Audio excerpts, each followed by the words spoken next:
the Cybersecurity and Compliance Podcast with Craig Petronella.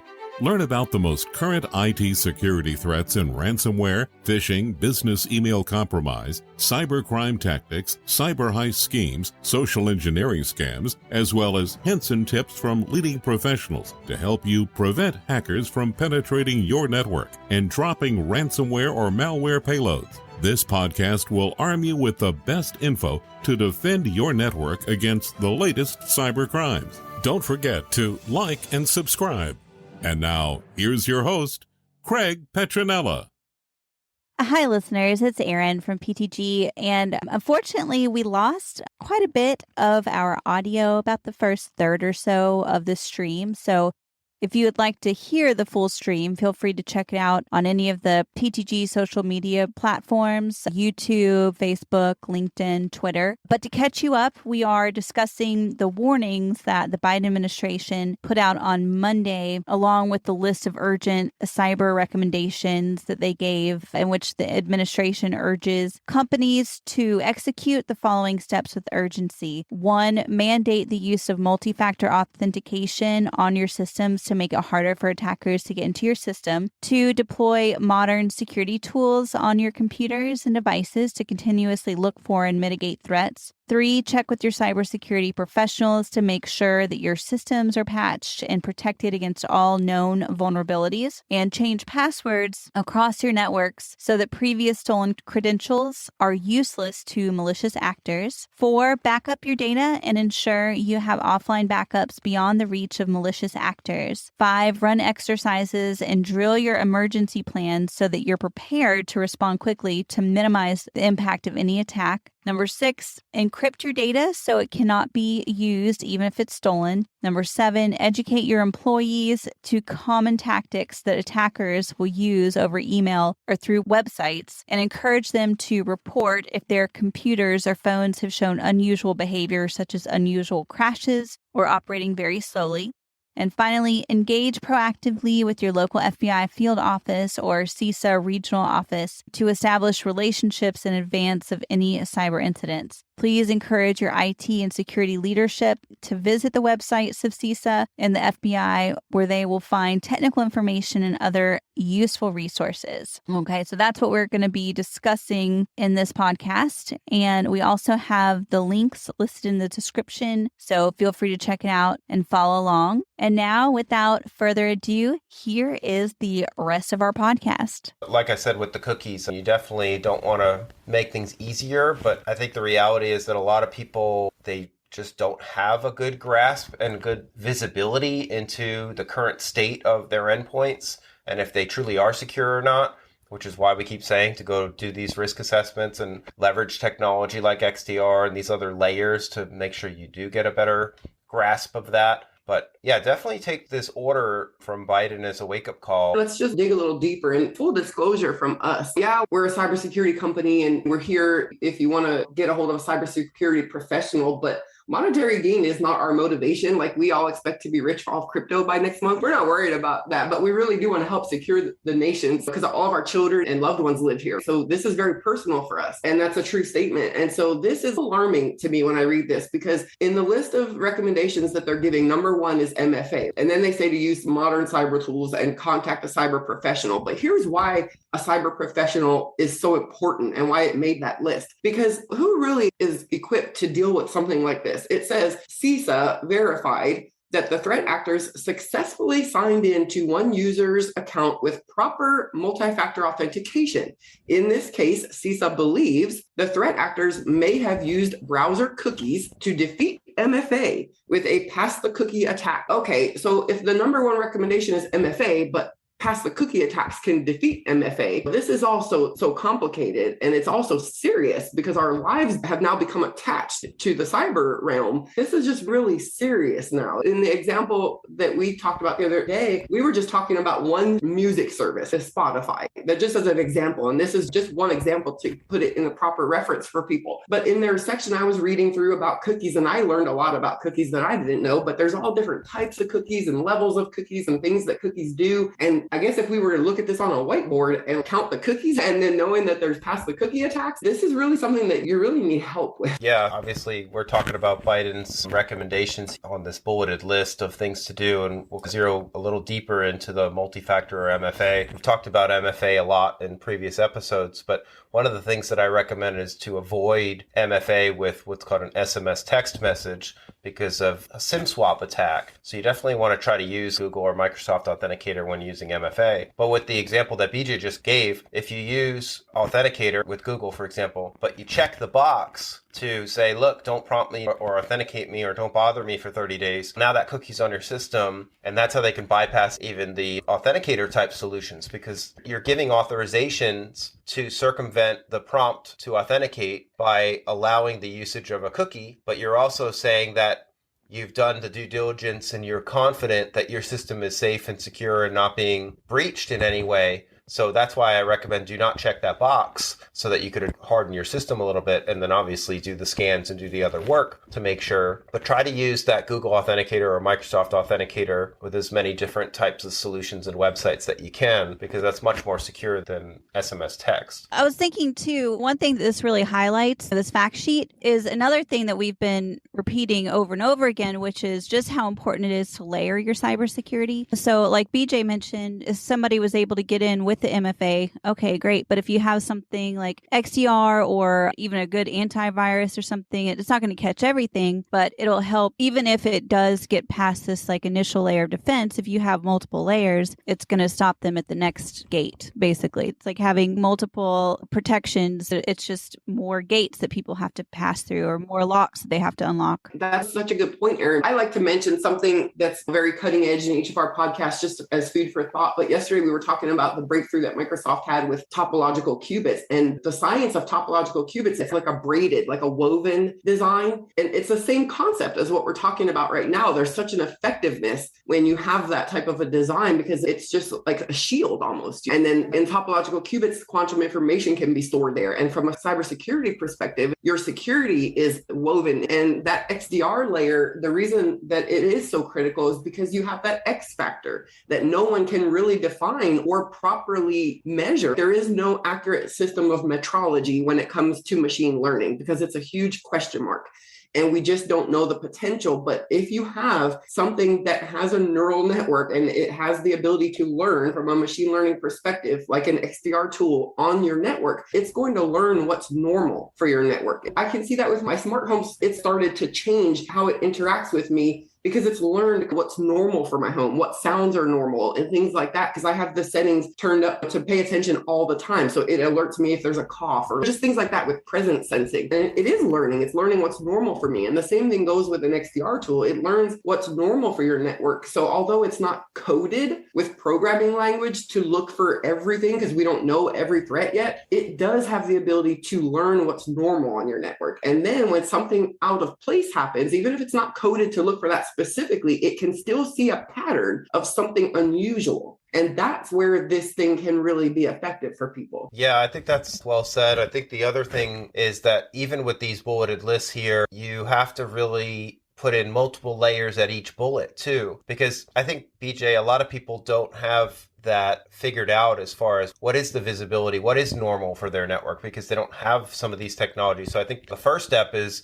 got to start somewhere, right? So start with the risk assessment, go through, figure out your gaps, adopt some of these technologies, modern solutions like XDR, ED, things that are above and beyond traditional antivirus and firewalls. Like I said, with the MFA, you want to make sure that the password is not a breached password too. So you need to use a complex, secure password. And we talked about that a lot of times as far as using password managers and the reasons why we recommend them, especially a reputable one, and then pairing the password manager with another layer, which is typically a hardware token layer. So you have to assume the worst, right? And you have to assume that, okay, they got my password, but you as the consumer or the business owner can take that power into your own hands and come up with some type of policy for yourself or practice practice where I'm going to change my password every month or whatever frequency. Obviously, more often is best, but too frequent can be annoying too. So you got to come up with that delicate balance is my point. I think a lot of people are still using breached passwords. So obviously change your passwords, but then going another step, what if you have a keylogger on your system? And we've talked about the importance of keystroke encryption. So you should have a keystroke encryption solution on your device, because if you've got malware and a keylogger on your system and you go change your passwords, well, if the keylogger's exfiltrating that information, guess what? The bad actors have that too. So you want to try to make this as hard as possible. Adopt the keystroke encryption first, then change your passwords after that layer's in place, and then do your MFA. So you have these different layers at each of these bullet points. And it's the same thing with the modern tools and technology. Most people listening probably know what antivirus is. There are different levels of antivirus, but don't trust just one vendor and one level. On our systems, when we protect our companies, we use over 59 different vendor filters. We don't trust one company and say, oh, you said it's clean. We look at as many as possible. So on email alone filtering, we're looking at 59 different vendors. With every vendor and every piece of technology, you have to assume, just from a scientific perspective, that the law of averages says that there's going to be a certain degree of error. Yeah, that's what I'm saying. When you get a pen test done, for example, that pen tester might use a certain set of tools. Another pen tester might have a different methodology and use different tools. And that's why it's always important to have different perspectives in using different tools and different people and different methodology, because different people and different tools will find different things, and the reports will never, ever be the same. That's such a good point you make, because again, in complete agreement with what Biden is saying, that you have to use MFA. That's not a catch-all, but it's very helpful. And then using the most modern cybersecurity tools, because again, one of the things they specifically say in this report that CISA says is paramount is to first establish a baseline. Now, when you're trying to establish a baseline in anything, mathematics, physics, cybersecurity, stock market, charts, when you're trying to establish a baseline, you want to gather as much data as possible and then look for patterns. And that's something that a human mind is not capable of doing at this point as good as an algorithm can do. Why are so many crypto traders successful? Because of algorithms, right? That can establish baselines and they can establish patterns and they can see patterns and they can predict trends. And so that's where these modern tools he's talking about, while he's not naming the tools specifically, that's where these tools really shine, because you may not be able to establish a baseline. How can you gather enough data and know what patterns to look for at such a vast level of telemetry, going so deep into the network, into all the IoT connected devices? Good luck establishing an accurate baseline with the help of modern tools. Yeah, that's good. But I think that the order of these bullets is a little bit off as well. For example, if you do the MFA first and then you deploy these tools, and then you check with your cyber professional, and then you back up your data, that's not necessarily the best order. So obviously back up your data first. And then when you back up your data, don't rely on one vendor. Use multiple vendors and maybe take the data into your own hands and buy an external hard drive and back up your stuff so you have the data tangibly in your hands. And then after you back up, then patch your systems, because patches, guess what? They crash things sometimes and they don't work. You don't want to back up at layer 5 of this bulleted list or number 4 of this list, and then you're screwed after you just patched. And people will say, I followed the Biden's order. You know what I mean?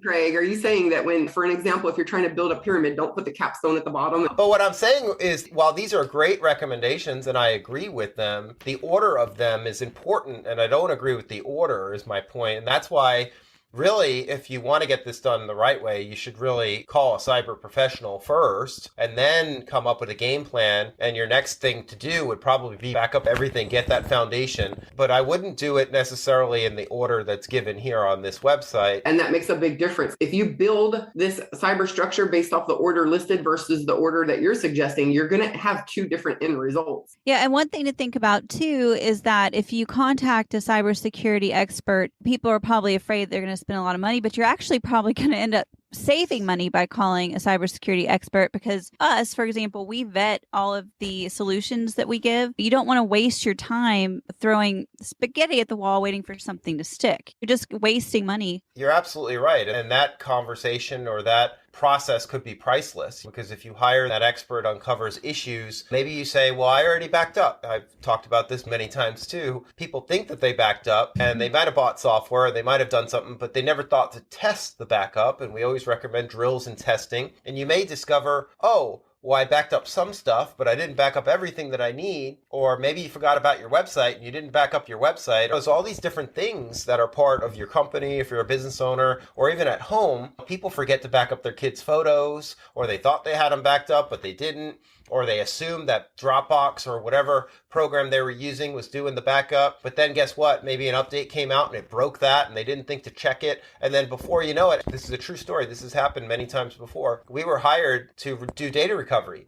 And data recovery, folks, is super expensive. And people will often say to me, I just need that one folder or that one file. It doesn't work that way. It's all or nothing with data recovery. You have to literally bring that hard drive. You have to take everything apart, bring that hard drive in a clean room. You have to assess the situation, see why the hard drive failed or crashed. Then you have to repair it. All this has to in a clean room environment, because if one little dust bunny gets on there, then the whole thing goes south. My point is that you can't just get that one file. So avoid that whole costly process and back up the right way. And look, here's something for people to consider. This announcement by Biden is relevant to the situation because of the Ukraine crisis, putting us at elevated risk of cyber attack by foreign threats. But as we know, as Erin says, a pound of prevention or an ounce of prevention is worth a pound of cure, right? Now, listen to this. I don't think people understand the degree that quantum computing is taking off at. This is one of the most explosive industries right now. And there's literally $21 billion being funneled into it by all these assortments of companies. Here's the problem, right? Quantum computers are going to be available, and they already are to a certain extent. They're not ready to just be fully functional yet, but for set purposes, they can be used already, and they're advancing so quickly. Now, when it comes to cybersecurity, if you have bad actors with a quantum computer in their hand that they try to use just for the sole purpose of doing certain things on your network, these layers are critical now. And here's why. I was watching a video last night from this company called D-Wave, and they merged classical computers with quantum computers to perform certain functions. And I was talking to my lovely chatbot about this, and her comment was, oh, I love quantum tunneling. And I'm like, what does she mean by that? So I look up quantum tunneling just for the official definition to try to decide what is this about. And it's basically about wavelengths getting through barriers, right?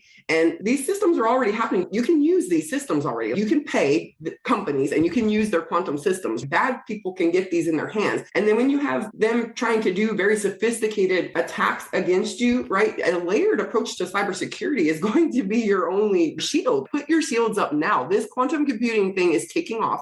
Put your shields up now. Don't wait. Don't wait until it's too late. Yeah, definitely do the drills too. One of the bullets says to run exercises and drill your emergency plan so you're prepared to respond quickly. But it's just the same thing with the backups. You got to drill your backup plan. You got to drill what happens in a ransomware attack. Have you done a ransomware simulation to see what happens? How does that impact you? How does that impact your work? How does that impact your employees? Have you ever done what's called an incident response tabletop exercise and go through your incident response plan and your disaster recovery plan? All of these things go back to policies. And if you don't have policies for all these things, well, guess what? You need to start somewhere, right? So you need to start writing the policies, and then you need to adapt the policy to the controls and tailor them to your environment. This will happen to you. One day this will happen. You have to do the preparation now, because if you don't do anything and you just ignore it, the pain level is going to be so high. And I've talked about this before. Sadly, for businesses that go through this, the stats are millions of dollars, and the damages most small businesses can't afford, so they just go out of business. And I'm not saying that to be a fear monger. I'm saying that's the reality of the world that we live in right now. These threats are escalating, guys. They're not getting any lesser. They're escalating. And as the equipment and the technology and the science behind computing gets more advanced, the threat level increases in tandem and sometimes even exponentially. And before we close, Craig, maybe you can give a tidbit of advice to people, because one of the things I'm seeing as a theme here in this CISA report is a major problem with hackers exploiting mail forwarding rules. And you don't hear much about that, but the CISA seems to be really drilling this as a problem. And they're saying that sometimes they even recommend turn forwarding rules off because they're getting access and they're forwarding your emails on their own. So what advice would you give people in that regard? Maybe remember an incident where we were hired to do forensics for what's called business email compromise, BEC. So what happened was the victim, it was a business, and they were breached by a phishing email. And what the attacker did was they tricked the user into providing their login credentials. In this case, it was to Google G Suite. And they set up a page that looked like it came from Google. They tricked the user into logging in. It was not real. So they gave their credentials to the bad actor. It did not throw any red alarms or anything. The bad actors came in. they set up forwarding rules in the Gmail account in the G Suite to forward all the communications to their email. So they were reading all the emails for months, and that's what they're talking about. So there's forwarding rules that are on all different systems, Microsoft Office 365, Google G Suite, etc. So you have to, number one, obviously make sure MFA is enabled so that people can't, if they trick you to give over your credentials, at least you have the MFA layer. But it goes back to training. Obviously, train and test yourself and your staff and go through the drills of training and attestation and certificates of completion. But the forwarding rules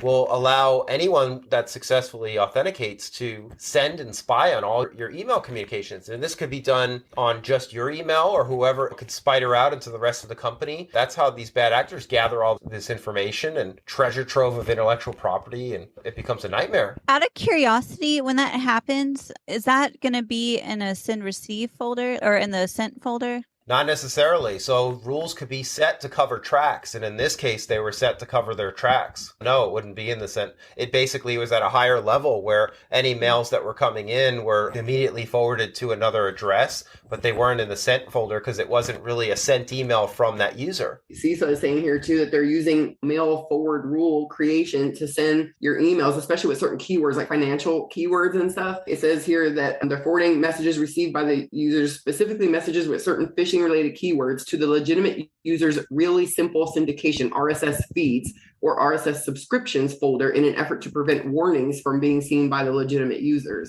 Well, and this is why it's important to use encrypted email too. If you've got vendors that you do business with and maybe you have to do wire transfers or move money and stuff like that, you can set what's called trusted circles. That's another layer of security, right? It's like another force field, so to speak, but they're not going to get in through that with a phishing email. So you have a trusted circle of only your vendors, and then only those communications go back and forth. And then you also have the encryption layer that further protects you. It's all about the layers. Yep, it's about the layers and knowing, like that old saying that Socrates said, know thyself. And it really relates to cybersecurity, know thy network. Establish your baseline, because unless you can measure something, improve upon it. If I want to lose weight, I need to know where I'm at today so that I can set my goals. So know your network, just know your network and then start to improve upon it. But establish your baseline. Yeah, knowledge is power. It truly is, yeah. It's actionable intelligence. Knowledge is actionable intelligence. And that's where you can actually create change with it. Going back to the layers, I keep thinking of a fortress, a castle. One thing to think about, if you only have one layer, let's say you have a moat around your castle, but you don't have any military or army to back it up. If somebody gets past that moat, they're going to be able to get in, right? But if you have that moat and you have a tall wall and you have an army and you have cannons, all these extra layers, even if they do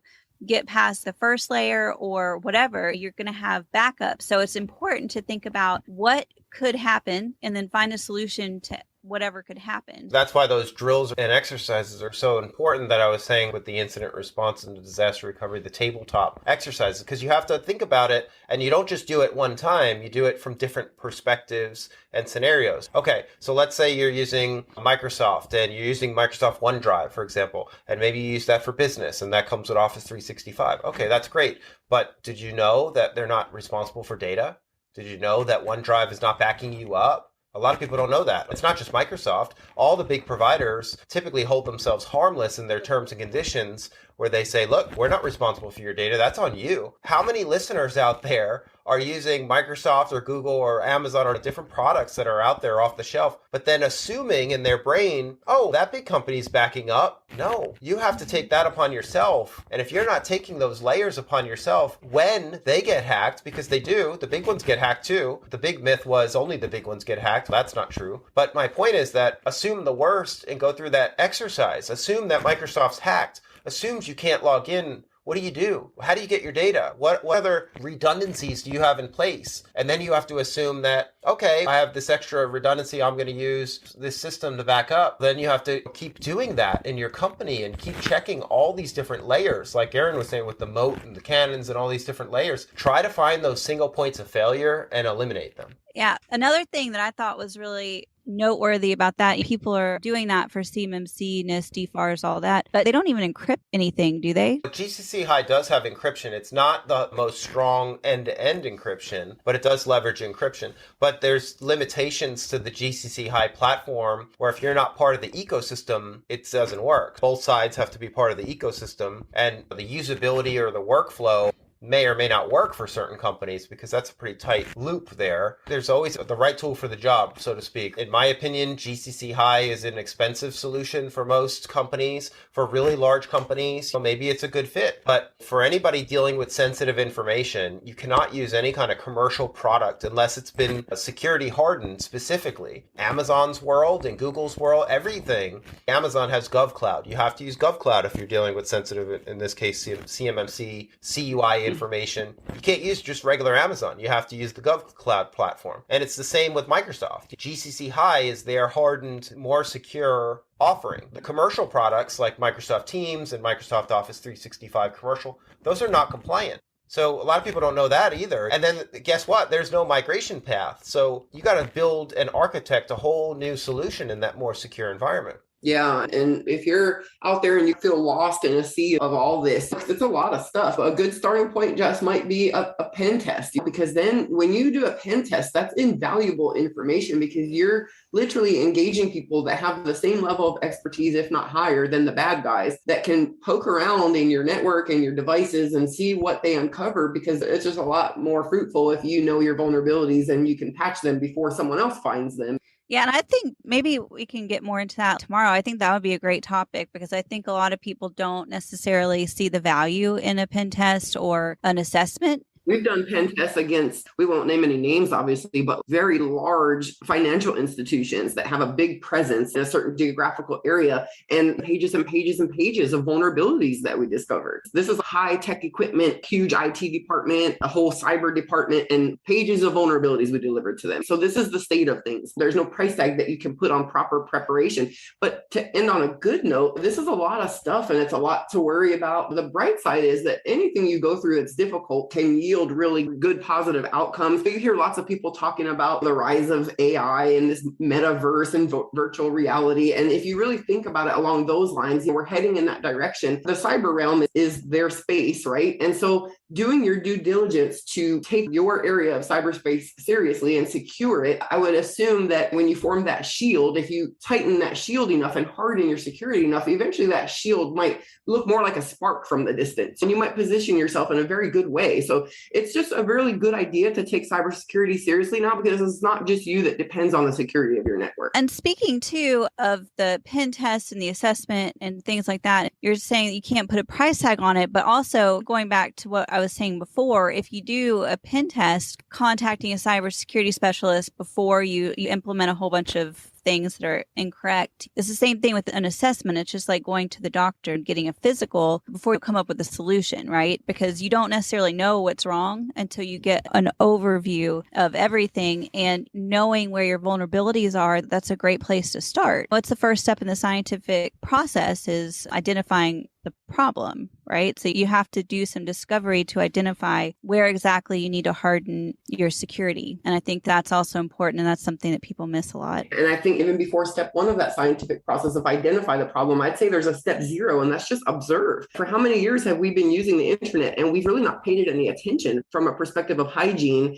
and keeping it in a good state, in a pristine state? So now it's time to really observe, turn around and look into your network, the background of your network, and observe it and start to pay attention to it and establish your baseline and have a starting point. But we really need to start paying attention to these topics. They've been under the rug and on the back burner for too long, and it's part of the reason why we're in this situation. Yeah, one of the last things I'll say before we end for the day is sometimes I'll get customers or potential prospects that tell me, Craig, I've been running my business for 25 years and I've never been hacked. So that's the biggest myth in the book too. The reality is you probably were hacked. You just don't know that you've been hacked. Because listen, not all hackers do damage or reveal themselves. They don't always throw a red flag and show you, oh, look, you've been hacked. We dropped ransomware. Some hackers are looking to steal data. They could have stole the data years ago. You could have been breached several times over, or you can still be breached. And if you don't have the technology and the expertise in place at the human layer around people, process, and technology, you've already been pawned. You've already been hacked. Hackers are layered as well. Depending on the group or the individual you're dealing with, they have different priorities and different goals. And some of them want notoriety and want to do destruction. And some of them just want to be stealthy. They want to never be found out. They want you to never know what they did so they can come back again and again. And where you say you've never been hacked, you just may be hacked so consistently that it just seems normal to you. You don't know what's going on. So you have to observe your background and establish your baseline. And if you've been hacked and you have been a victim of ransomware, there is a high probability that you'll get hacked again, because hackers do go back and see if there's been a change in security. And we've been hired several times from customers that they called us for incident response to help them, and then they don't listen to the recommendations and do nothing, and they just go about their business because they think it's too expensive or too intense for them, and then they get hacked. Yeah. Hey, with power comes responsibility, right? And the internet is a sea of potential, but if you're not paying attention to it and taking care of it, it can quickly become a cesspool. Yep. And I'll leave on this. This is one of my all-time favorite quotes. I think it's a good one. It's actually by Robert Mueller, the old head of the FBI. He says there are only two types of companies, and this is years ago that he said this. There's only two types of companies, those that have been hacked and those that will be. Even that is merging into one category. Those that have been hacked and will be again. It's the state of things, but it's okay. It doesn't have to be a bad thing. We just know that now we have to increase our level of diligence and responsibility in regards to being users of the internet. Yep. Exactly. All right, guys. Thank you. Tune in tomorrow for another episode. All right, guys. All right. See you later. All right. Take care. Thanks for listening to the Cybersecurity and Compliance Podcast with Craig Petronella. For other episodes and more information, visit petronellatech.com. Also visit our other websites, compliancearmor.com and blockchainsecurity.com. Don't forget to like and subscribe. Thanks for listening, and stay secure.